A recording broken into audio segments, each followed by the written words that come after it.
Weapons is directed by Zach Cregger and stars Julia Garner, Josh Brolin, and among others. And this story, it deals with kids that go missing in the middle of the night at 2:17 a.m. And gonna leave it there, as I'm trying not to go into too much plot details, as this movie is definitely one that it's very best to go in blind with. But essentially, it calls the attention of a teacher that's played by Julia Garner. Then you have a father that's played by Josh Brolin, along with these other characters that all get involved. And it basically, in a way, comes like a cross between Magnolia mixed in with like some other certain horror films that I can't really name the names for, because that would kind of give you the idea of what the movie's how it all unfolds essentially. But pretty much the kids are missing, and the movie becomes kind of like an epic where you have the different perspectives that are going on in each chapter. Now here's some backstory. Now this movie was directed by Zach Cregger, who a few years ago brought us the horror film Barbarian, which I admit that I do like, but I did feel like it was a little overpraised. It's one of those kind of movies that I get the appeal it has, and I get the hype that it has going for it. But even though I enjoyed the film, even I can admit that it was a little bit overpraised, a little bit overhyped when it came out. And so, while I do enjoy the film, even I can admit that the movie does have its issues and stuff. But I was definitely hooked, and especially from the trailers it got from that movie, and the marketing behind it was just, you didn't really know what to expect with it. And so that was a film that really, I could see the success that it had with that one, as it really turned out to be quite a hit. And so over the years, when he was going to be doing his next feature film, I didn't really know much what was going on. And then we were getting the first trailers that was coming out, and I was basically, kind of in the same way I was feeling with Barbarian, how the marketing really got me where I didn't really know what to expect. And that's the beauty that I love about certain horror films, at least with certain trailers, is that when you only give us kind of a teaser or really leaving out the plot points and stuff, it makes it a lot more interesting how it plays out in that regard, because this has always been the problem with trailers in general, is that when you show too much or give any kind of plot details, it makes it a lot more predictable how the movie's going to play, and it gives away too much stuff. I appreciate that with the trailers for movies like Barbarian and Weapons, they're able to still keep things very under wraps to where you don't really know what's going on, because there's a lot more stuff besides the kids actually missing. And so I was definitely hyped for this, and after upon seeing it, wow, I was definitely blown away by this movie. This was everything I really wanted to see out of it, but even better, because as much as I do like Barbarian, I did feel like this is kind of like how I felt with the movie Us that Jordan Peele did.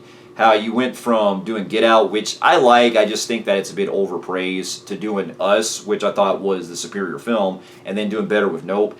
In that you have a director that starts out as their first debut and then having to work their way into other films. You know what I mean? It's like they learn as they go along. And I think with this one, Zach, I think, really did a really superior job this time, being able to craft a really great type of horror film that was able to not only keep me very engaged, but also being able to really put more in emphasis and keeping some things a mystery, but also in keeping certain things about the reveals and stuff to a minimum, to where we don't really know much about, which can be, I think, debatable depending on who you talk to, but I think it worked for me because it was everything I really wanted to see out of this. And so, to get my pros out of the way, I thought the cast in this were all phenomenal. I thought Julia Garner, what can I say? I've enjoyed her a lot of other things that she's been in, especially Ozark, and even coming from a big year this year with, well, the not-so-good Wolfman. Can't really blame her that, but I think that was just more of, okay, they probably could have got somebody maybe different to play that character, even though it was kind of not really her fault. That was just the way she was kind of getting a nothing character with that one.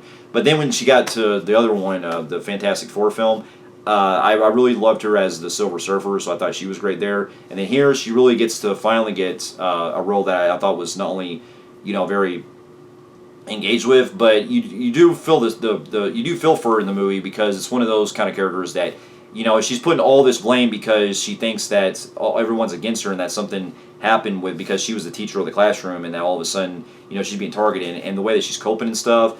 I really got into where it was going with her character and everything, and I think she really did a terrific job. And the same thing goes for Josh Brolin.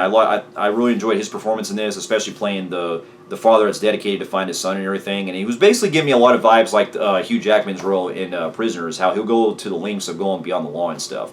And so, he definitely carried this. Him and Julia Garner really carried the weight of this movie the best. And then you got the other ones that come out there that are pretty good, especially Alden Aldrich, who I thought was terrific as the cop that's kind of got some, he's got some kind of sketchy stuff that's going on, but he's also getting himself conflicted with a lot of other things that are happening. With especially there's another certain character that comes into play. But I thought he did a great job, and I appreciate they at least try to give him some depth, especially with some of the things that he's dealing with and all that. So he was certainly one of the big spots. And then there's also this other guy that I forgot the actor's name, but the guy who plays I forgot the character's name, but I think it's the guy that plays James. I thought was terrific, and this movie actually has a good blend of humor throughout that I didn't expect, and kind of what we got with Barbarian. It throws in some dark humor, but at least with this one, it kept more of the tone to its advantage, because there are points where I was actually laughing, but it still didn't take away the way that the movie kind of blended in with the tone. It didn't take away the seriousness as the movie went along. You know what I mean? It actually had a good blend of actually matching the humor where it needed to be funny, and then having the serious moments actually work to their advantage. And so, and on top of that, one of the other biggest praise I have the most is definitely the setup and the production design and everything. The dream sequences that Cregger does in this film, I think they should probably. I mean, this is probably just me, but I think that in the future, if they do another Nightmare on Elm Street, either get this guy or the guys that the Duffer brothers from Stranger Things, because I think that the way he crafted some of the dream sequences in this were very outstanding, and they were very like creepy at times, and it kept me on the edge, because there's actually points where there's some really good jump scares in this that can be a little thrown off, but in a couple times, but I was still on the edge, and there's one of them that would just come out of nowhere, and the way the tension keeps building and stuff, it really got me. On top of that, I really love the way it keeps that kind of unsettling mood, especially when you have the opening of the scene where you have the song played, "Beware the Darkness" by George Harrison playing. I thought I had never heard the song before, but I like a lot of George Harrison's music, and it really set the mood in a really great way, where it was able to really immaculate the whole. It was able to capture the ways.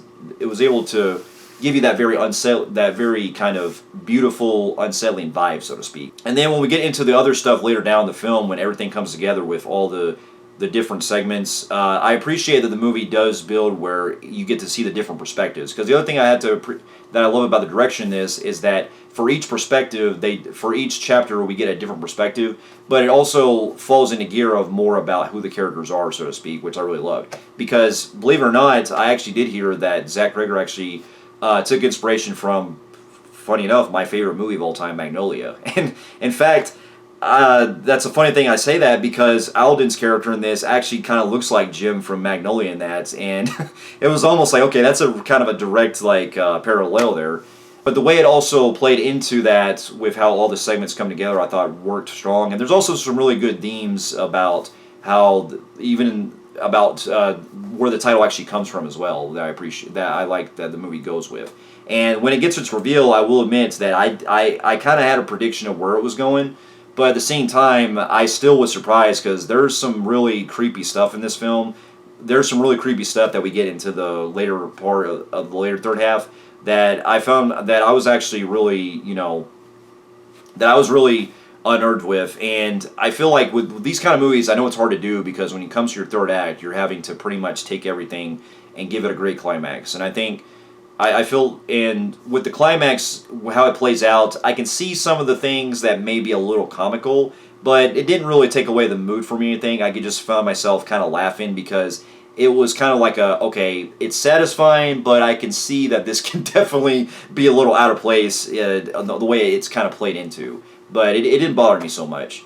But also, there's something else in this film that was not only, and also going into the gore, it's almost on the same level as Barbarian, but in a really kind of different way. And like there's some killings in this that I couldn't, like, I was just like, ugh, it was making me shake a little bit the way I was watching it.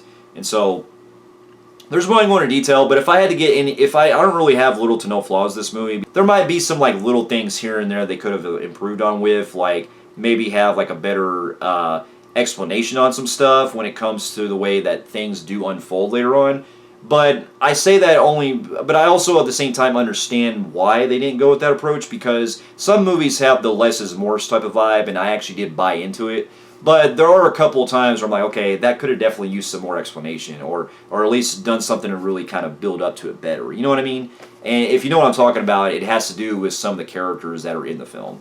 So, But overall, though, I can't recommend this movie enough. Can't recommend this movie enough, and it's going to be one of my favorites of the year. And with that, I'm going to give it a phenomenal grade on the Film Freaks meter. So, for those of you who have also seen Weapons, let me know in the comments what you thought about it. And thank you so much for watching, and I'll see you in my next review. I'll see you later.